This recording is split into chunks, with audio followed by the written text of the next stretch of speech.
So, in celebration of Teacher Appreciation Week, we're catching up with some of our amazing educators throughout Pender County and kind of picking their brains on how they're handling the COVID-19 situation, given their experience, given what they're teaching, how long they've been teaching, a variety of different topics. Today's group, well, these are the ones we're calling the seasoned veterans, folks who have been in the classroom for 10, 15, 20, over 30 years, and kind of seeing how they're adapting and figuring things out during this time and what past experience they've had that they can draw on in this. So my group today, from Pender Early College, Daniel Sedor; from Burgaw Middle School, Cheryl King; from Rocky Point Elementary, Linda Eakins; and from Cape Fear Elementary, Tanya House. Thank you all so much for being here today.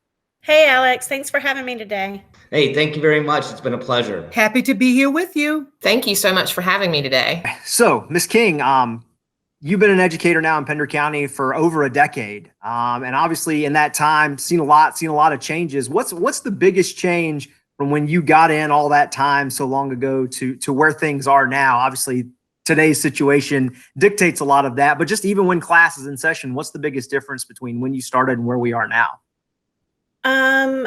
Definitely right now is the having to adjust to the online learning. I think that's been the biggest transition. And before that would have to be the hurricane, being out so long and not being with my kiddos. How do you kind of compare the two? Are there any similarities? Are there any big differences? Because we're back-to-back years now with these big events that have changed the course of the school year. Do you find comparisons between the two, or are they different? The only comparison, the difference would be, at least now I get to be able to communicate with my students, through Google Meet or email. Whereas for the hurricane, there was no communication with my students at all. So that was the big difference. At least now I get to see them. So, Mr. Sedor, you obviously have been teaching at Pender Early College since the college opened, which is about 14 years ago now. And obviously technology is a big part of that school. It sounds like you've been doing a lot of online stuff before, but how has this kind of ramped it up even more and made it where everything is now online? And what have you done to get the students engaged and keep them engaged in this? Part of the early college program is to focus on writing. And instead of having your normal multiple choice test that they can do through Study Island or something like that, in which they are, I've been really focusing on how to write essays at a college level. The last 3 tests that they took since we've been online have been just straight either writing an outline, or the last one they did is the writing a full essay. And with Google Classroom and with Google Docs, you can put comments in there. And basically what I've done is that they're worth, let's just say they're worth 20 points. However, they can fix it and redo it and redo it and redo it until they get it fixed and until it's perfect. It's kind of like when I wrote my thesis and you take it to your chair, and they look at it and they say, hey, you need to rewrite this or take this out, and go through all that heartbreak of deleting paragraphs of hard work. It's the same process, just scaled down a lot. You've now, in back-to-back years, we've had the hurricane come through and kind of take its toll. Now we've had this, and then North Carolina's obviously suffered hurricanes before. There's, in the last 20 years, 30 years, there's been 9/11, different things like that. How have you guys as a staff and as the students, from what you've seen, handled all this? Because, it always seems like we've always got to overcome something in education. This just seems to be the latest thing. The big way of overcoming any of this is that personal relationship you have with students. And I think that's why we've been so well at handling these things. The early college system was one of the founding principles of it was personalization.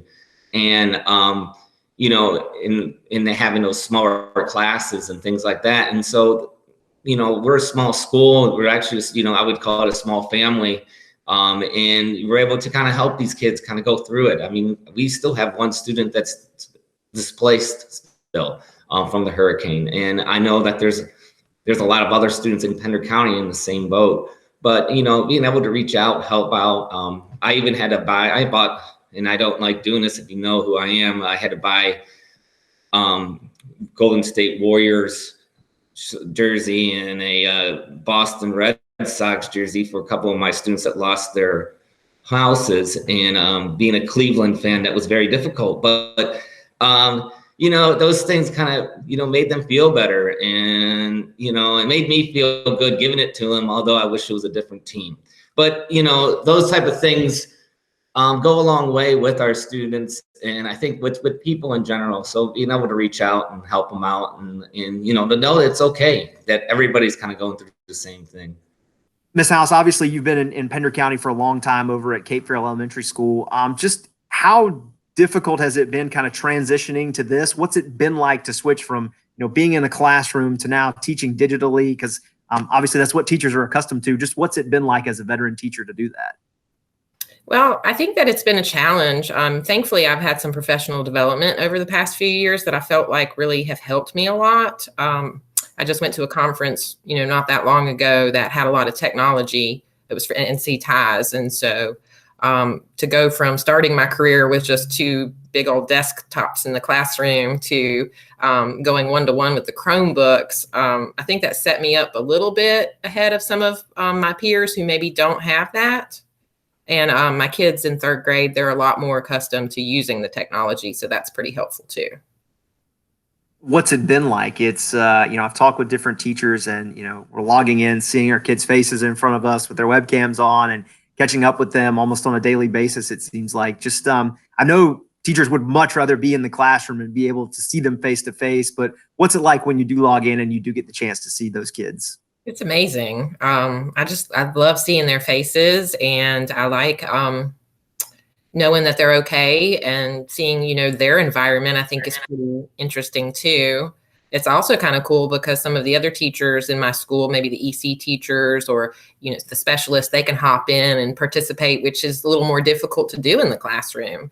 And I've tried to make it something fun that the kids want to come and do. One of the things that I've been doing is a lot of the Kahoots. They adore that, and they really enjoy that. And so while we're having our downtime waiting for everybody to join, I'll play a little game of Hangman just to kind of encourage them to enjoy it and want to join me. So Ms. Akins, of all the teachers that I've gotten the chance to interview during this, obviously you have the most experience, 34 years in Pender County, all of them at Rocky Point Elementary. So you've seen not only the ebb and flow of the county, you've seen hurricanes roll through, you've seen national disasters happen. What are you drawing on from your past experience in those situations that you're using now? And then how is this one different than a lot of those experiences you've had before? The biggest thing I'm drawing on is just the personal feeling, the personal touch. You know, what is that family feeling? What is that family going through? More so than anything else, because it's more than just the education is very important, but it's how is that family coping? Are they worrying about food? Are they worrying about, do I have internet? My job? What are they worried about? What are they thinking about? How are they surviving? So when I get to touch bases with my family, the first thing I'm asking them is, how are you doing? You know, at the door in the morning when I greet my kids, the first thing I do is give every child a hug. Rule number 1, they can't walk in without getting a hug first. So the first thing I want to know is how are you doing? I miss my hug. You know, I miss the smile. I miss the talk. So that's where I'm coming from, a personal connection first. And what's going on and how are you feeling? What can I do to help you get through this in a personal way? Is that the hardest part of this? I mean, in 34 years, obviously education has changed so much. We've implemented obviously more technology. We've changed our focus on how we grade, different things like that. But this is a drastic shift from maybe what we've all been accustomed to in education. And now we're going to this online platform for the foreseeable future until the virus dies down. How have you kind of been forced to adapt? And is that tough to not have that physical connection with the kids and be able to see them in class every day? That's the hardest part for me. The very hardest part is that personal touch. We appreciate all of you joining us today. Thank you so much for everything you're doing in the classrooms, for what you're doing for our kids, and we appreciate your efforts, not just now, but all the time. Thank you so much. Thank you. Hey, thanks a lot. And remember, stay Pender strong. Thank you so much for inviting me to participate in the video today. No place like Pender County.